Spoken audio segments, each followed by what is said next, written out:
along to this special edition podcast from Edie, the UK's longest standing business media brand serving environmental sustainability professionals. You're listening to the voice of Sarah, Edie's content editor, and I'm out and about in central London to bring you a flavour of London Climate Action Week. This is an annual event enabling everyone to take part in discussions and actions to visualise and shape a more sustainable future, whether they're families, business leaders or policymakers. Last year, the week welcomed more than 45,000 attendees across about 300 in-person and virtual events, and it's set to be even bigger in 2025. I'm recording this on the last day before London Climate Action Week begins, and I'm here to speak with the think tank E3G. They founded London Climate Action Week in 2019, so who better to really set the scene for the episode? I'm delighted to be joined by Nick Mabey, who is the founder-director here, and also Karla Hill, who is the associate director here with a specialism in political economy and governance. Thank you both so much for your time. Thank you. Great. It would be great to cast our minds back to before it existed, before the pandemic, and hear the story of why you saw a need to set up the first London Climate Action Week and what the ambition with that was, Nick.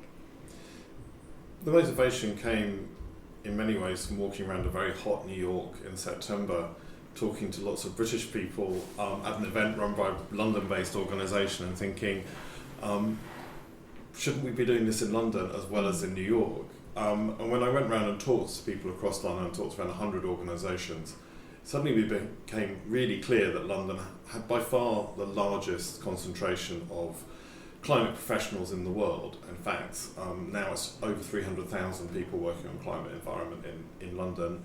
An awful lot of that is global work, it's not working into London and the UK. So we just took forward the idea and then worked with the Mayor of London to say, why don't we make this incredible concentration of organisations work better together and really have an identity and a brand in terms of shaping and harnessing that power to shape both global and local solutions. So that was the origin story, and I suppose the main thing we found as we started talking to people was just the huge energy out there and the huge willingness to collaborate, and even more sectors than we ever expected, whether that's law or fashion or food or culture, who wanted to be part of this climate movement. But despite all being based in London, they didn't even really know each other existed and had certainly never worked together as part of a major festival. And that's why London Climate Action Week, in a way, was very easy to found, but has also grown exponentially to over 700 events this year.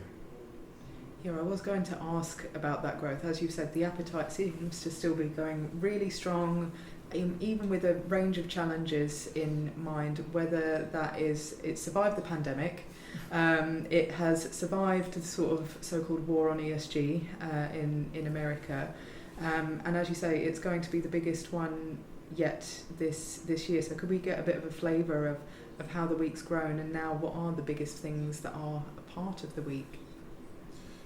Well, perhaps I'll start. I think the first year we wanted to get 40 events, we had 180. Wow. And in a way that was off the back of the Extinction Rebellion, Fridays for the Future, real momentum around environment. But as you say, it kept going and still growing through the pandemic, because I think as we talked to more people, we realised that they really wanted to organise best together.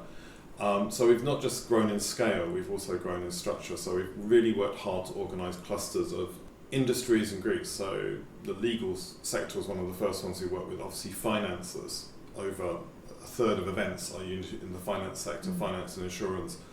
But also this year we've really focused on trying to bring all those groups engaged in governance, whether that's climate councils from around the world, or non-executive directors, or MPs, or people working on climate transparency, or climate professionals, your audience, where we work with a lot of the professional institutes to bring them together around a climate charter. So the growth has had those two elements. One is scale, but the other one is trying to actually help people organise into action-driven coalitions, which then, between climate weeks and across climate weeks, actually move things forward. So those sets of groups just keep on growing and coming to us actually asking for more shape.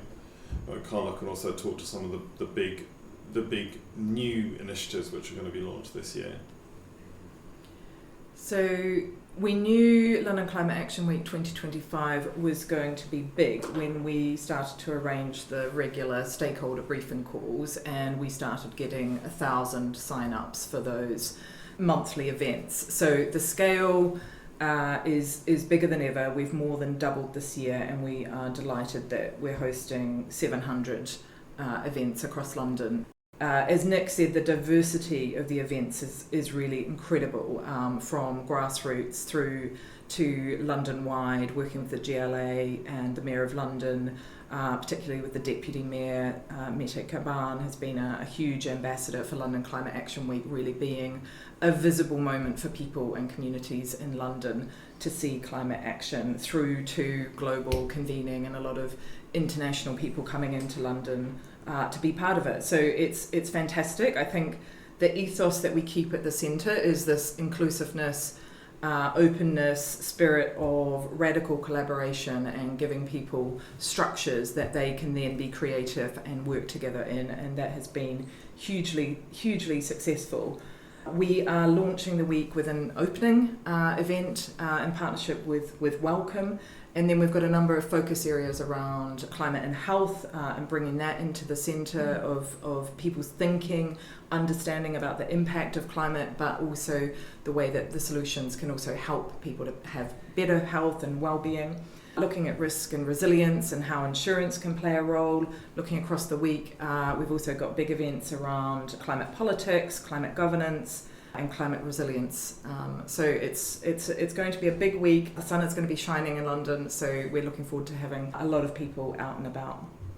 I'm also relieved to hear that you don't have to organise all 700 events, and that some of this has become self-sustaining and has launched. So I was going to ask Karla about what the interest has been like from specific groups, and how they're now sort of working a bit separately to keep the momentum going. So the magic of London Climate Action Week is that a lot of the programme is stakeholder-led.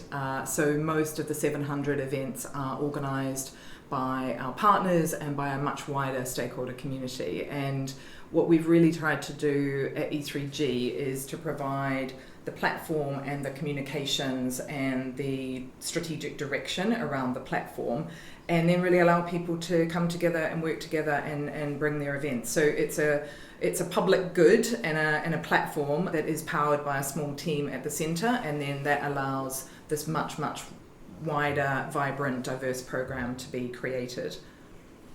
Great, and I wanted to flag one of the events that you mentioned that we're going to try and get out to, which is a sort of policy temperature check on this. So I'd love to hear what the interest has been like from policymakers this year, seeing that climate. There is an attempt by a select group to make this a sort of wedge issue. Equally, even those that are super interested in this in Parliament have a lot to get over the line before summer recess. So what's the temperature been like with getting policy engagement in this week? I think we're seeing the government really lean in. I think ministers and senior officials will be at 100 events across the week, and we're expecting a huge amount of MPs as well. One of the things we do at London Climate Action Week is as a lesson for school children across the month leading up to Climate Action Week, and then they go and visit their MPs on the Friday of Climate Action Week, and I think we've got a record number of 12 MPs, I think including Jeremy Corbyn, is going to be lobbied by young people on climate action. So we're hoping to see a lot more of Westminster in the discussion, and perhaps Westminster to meet the low carbon and climate economy and see how vibrant and powerful it is, and how strong London and the UK more broadly is. Perhaps to push back on some of these ideas that there's a lack of business or public support. Again, with 700 events from the grassroots to high diplomacy, but the majority of it being industry and finance, we can just kind of put to bed some of those myths which are circulating on social media in the Westminster bubble about climate action. And that's why the slogan this year, which we'll be announcing and hopefully have on Piccadilly Circus on the Friday of the week, is don't tell me that climate action isn't happening, and then a whole set of statistics and facts and examples like London having the largest electric bus fleet in Western Europe, just to make it really clear to people that this is a growing and vibrant part of the economy, and something that's not going to be put back in its box just because of political fighting in Westminster. Got it. Well, when you next hear from me on this podcast, it'll actually be from the Fleet Street Quarter Business District. I'm meeting 4 great experts in this space aiming to debunk some of these myths, notably the one that decarbonisation is simply too costly at this time of high capital costs and it'd be cheaper to just adapt. And anyway, SMEs don't really care about this, right? So when you next hear from me, we'll be diving into what Nick's just mentioned. But Nick and Karla, I know you have a lot still to prepare for and a lot of coffee still to brew as well. So thank you both for taking the time on the eve of the week to come on the Edie podcast. Thank you, and we hope that lots of your listeners will come to not just this London Climate Action Week, but next year's same time in the calendar, Wimbledon, Glastonbury, London Climate Action Week. It's the British summer. See you at London Climate Action Week. Thanks, Sarah.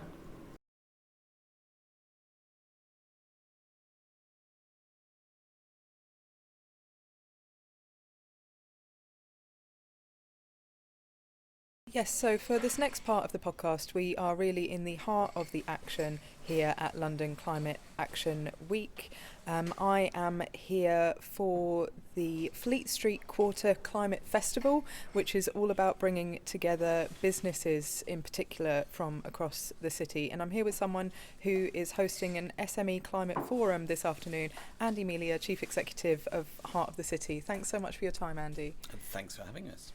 For those who are listening in, maybe haven't heard about Heart of the City, can we have a quick intro?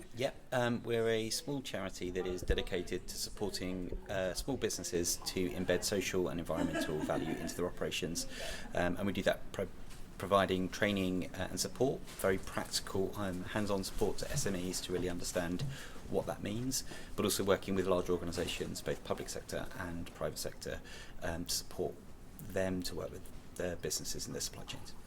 Great. And a few years ago, when we were sort of polling SMEs and looking what they needed to get involved more in the net zero transition, we saw that there was a lot of appetite, but the big drawbacks were still where can they find free resources, where can they find qualified staff or upskill themselves, and where on earth are they meant to bid for finance. So what is the flavour now? Is there still that optimism, and are the barriers still the same as they were a couple of years ago, Andy? I think the barriers are definitely still the same. The knowledge and understanding is the real kind of challenge for people, kind of really knowing what it all means and how it actually applies to their business on a day-to-day and how it can benefit them is the kind of the really essential kind of piece of getting small businesses involved in net zero. The businesses we work with come to us for a variety of different reasons. For some of them, it's actually because they are working with larger organisations who have targets and want to get their supply chain kind of to a position of understanding and embedding net zero, and having actual kind of science-based targets. The optimism, I think, is there, but it's set within a context of both. We talk about a cost of living crisis. I say a cost of doing business crisis, and kind of so much of that is built around kind of energy costs. But also, obviously, there's an interesting geopolitical climate around it at the moment as well. I think there's still this balance of what is it and why is it, and the education piece remains the biggest challenge but opportunity. When we look at that education piece, there's lots of great organisations now providing these sort of things. So as well as yourself, you have organisations like the SME Climate Hub, for example. So how are you working together to make information more accessible in one place, that there is the awareness and that it's not duplicated? Collaboration around this is absolutely essential. We work with Broadway Initiative and the UK SME Climate Hub to ensure that we're directing people to the resources that are available, and many other partners, anything from Grow London Local through to the likes of B4NZ. I think where we have to be careful is the kind of almost a toolkititis. Like, there is just so many people producing a guide, and the expectation that that's all SMEs need. Where the support we try to bring is very much around, okay, here's the information, but how do we take you through it, and what's that practical guidance and support that can help you to really understand what it means for your business. And I think that if there's almost a gap in the market, that's probably the biggest area where more support, more investment is needed. But I presume that events like this week are a good opportunity to bring some of that off the page and to life and get people in a room, right? Absolutely. The climate exchange we're running this afternoon with and for SMEs is very much around bringing that collaborative approach together. We're working with the likes of UK Climate Hub, the London Chamber of Commerce, Be Friends Ed, Planet Art, Fleet Street Quarter, like all of the support organisations coming together to provide a space for small businesses to not only learn but have a voice around what it all means. And then looking at the voice, it's important as well that they're not just talking to each other but effectively engaging policymakers. So we're meeting and speaking shortly after the government dropped the infrastructure strategy and industrial strategy, and the focus on reducing energy costs there primarily seemed to be for larger businesses for now, but there was promises for a number of follow-up plans, and we're expecting a full national climate plan in October. So at this particular moment, how can SMEs really engage with policymakers to make sure that they're included in those plans? That's a great question, and actually probably one of the hardest challenges for small businesses. I mean, I think it's always important to point out, we talk about small businesses if they're one amorphous block. They're kind of 98% of businesses in the UK. So it's like... for many of them, they just, unless they are engaging with organisations like ourselves, there isn't that chance. And actually, the reality is they're just focused on making their business work. It's almost that they don't want or need to think about this. They just want to make sure they can survive, keep the lights on, literally in some cases, and earn the money that makes their business function. So there is a real need to bring that voice. The reality and the challenge we've got to face with that is how do we make that easy and accessible and bring policymakers to them rather than expect them to come to policymakers. Of course. Well, lots of opportunities for that to happen this week and in the months to come, Andy, but I'll let you go and prepare for your event this afternoon. Thank you for your time. Thank you very much.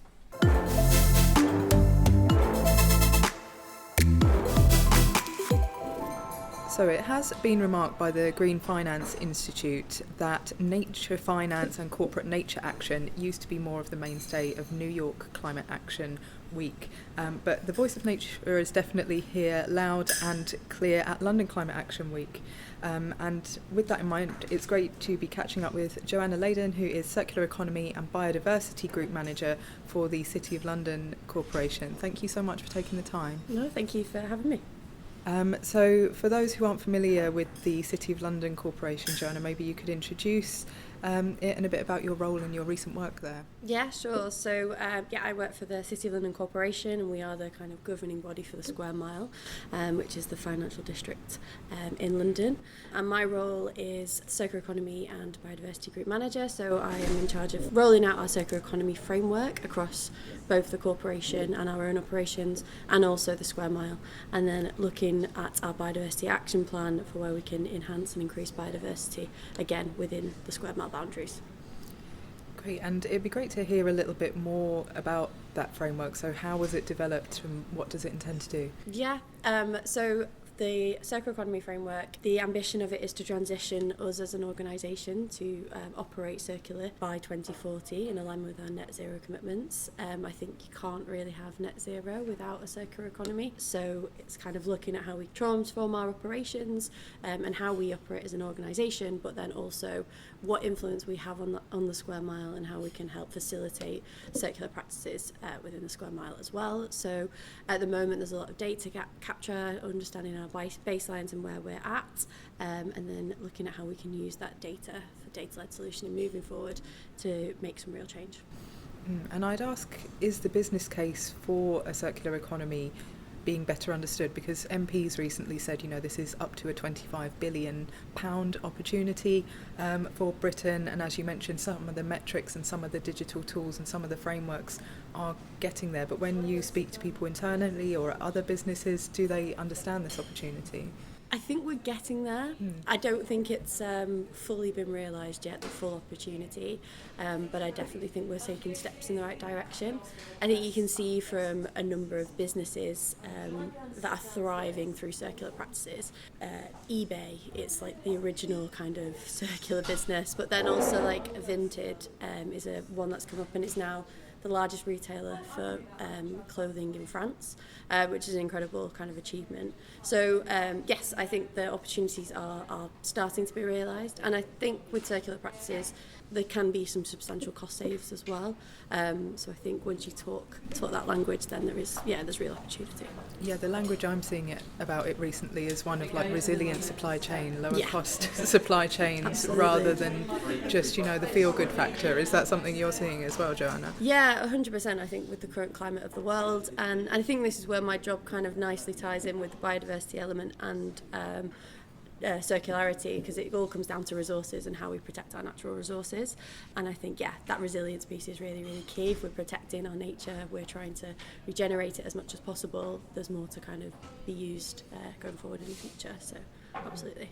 And practically, what does resource conservation, biodiversity management look like in such a dense urban environment as London? It probably doesn't spring to mind when I ask you to imagine nature in the UK. The square mile is probably not the picture that pops up. Yeah, 100%. And I think as the City Corporation, we have a huge amount of other spaces as well. So we look after Epping Forest and Hampstead Heath. So as the corporation, we have them areas to consider. But from an urban biodiversity perspective, it's still incredibly important. Nature access is really important to the kind of workforce and visitors that come into the city. And that connectivity to more kind of less urban areas is really key. So that's something we're trying to focus on by embedding corridors, green corridors through the city to ensure connectivity to other boroughs and down to the river as well.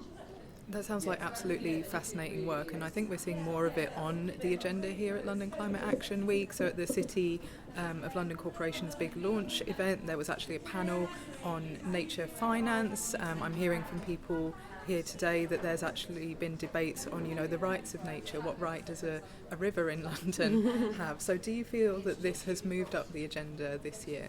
Yeah, definitely. I definitely think it is. I think we're seeing that on a global scale as well, that the importance of nature and nature conservation is so key to our continued growth and sustainability moving forward.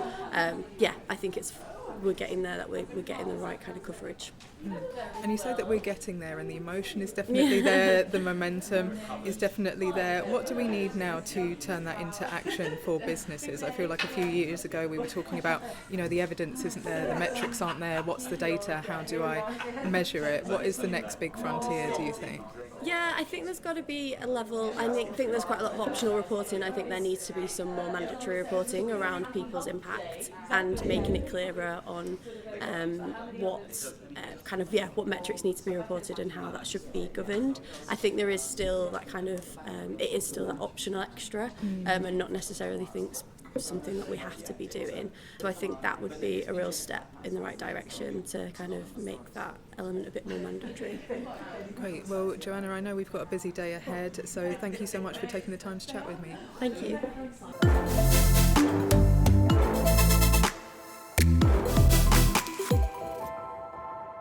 Thanks, Sarah. It's Sidhi here, Edie Senior Reporter. I am here in Shoreditch at something a little bit different, eBay Circularity Studio, which brings together innovators and industry experts. It's part of the Blue Earth Summit, which is one of London Climate Action Week's big forums for startups, scale-ups, spin-outs, and impact investors. I'm here with Alex Hiatt, Head of Recommerce at eBay UK. Thanks so much for your time, Alex. How are you? I'm well, thank you. I'm really excited about the conversations and opportunities we've had this afternoon. Yeah, same. Can you start by telling us what the eBay Circularity Studio is all about? Yeah, of course. The eBay Circularity Studio convenes industry leaders to spark conversation and ideas around scalable innovation to accelerate the shift in the circular economy. I mean, circularity has become a bit of a buzzword, but what does it actually mean to eBay and why is it so important in climate action? Absolutely. Circularity is at the core of eBay. It's all about keeping products and materials in use for as long as possible. For eBay, this means fostering a marketplace where pre-loved, refurbished and reclaimed goods are easily bought and sold, and reducing reliance on new production and minimising waste. So shifting from that linear take, make, dispose model to that one that is restorative and regenerative by design. And the reason why it matters so much to climate action is that for the day-to-day consumer and a lot of retail businesses, it is the simplest action they can take to get involved with sustainable changes within their business. Thank you. No, that's really insightful. I want to ask a bit more about just the brand. So eBay has been around since the early days of online marketplaces. How would you say the brand has adapted over time as competition has increased? The brand has been around now for almost 30 years, so it's definitely been around a long time, but it's been able to move with each of the different changes in trends. So if you think about the partnership that we've had recently with Love Island, that shows that we were really pushing where the consumer was thinking about, how do I think about fashion differently? How do I shop fashion differently? And we've been that partner for Love Island now for a couple of years, leading on the wardrobe and actually what the contestants are wearing. And it's a really fabulous partnership that we think has really changed how consumers are thinking about fashion and how they buy and sell fashion. Yeah, no, I mean, I'm not a Love Island watcher, but I have seen a bit of clips here and there, and it's really interesting. But back to the studio, can you share any standout examples of success stories from the studio that illustrate the power of circularity in action? Yeah, absolutely. I think the standout point was the panel that we had together today. So we have one of the eBay sellers was on the panel today, so a company called Pre-Love Tech. And that's a company that started about 6 years ago based around a problem that they observed about tech waste. And they've been really driving through how they can refurb, repair and responsibly recycle tech waste for education facilities since that time. The founder is Matt. He's so passionate about what he's doing around this pre-loved area and pushing forward. And he's able to make a really successful business through and in partnership with eBay. Perfect. And looking ahead, what are the next steps and ambitions for the studio? So the next steps and ambitions for the studio is I'm really keen to see how everyone found the event and what discussions were had afterwards. It's great to see so many people discussing and engaging on the topic after the session. Really sense a really great energy in the room. And I think the next step for us is to keep talking more about this and keep driving more innovation and ensuring that people have that space to collaborate and think about new ideas that are going to push circularity forward. Perfect. Thanks so much for taking the time out of your busy day here at the studio, Alex, to come on the Edie podcast. Thank you, my pleasure.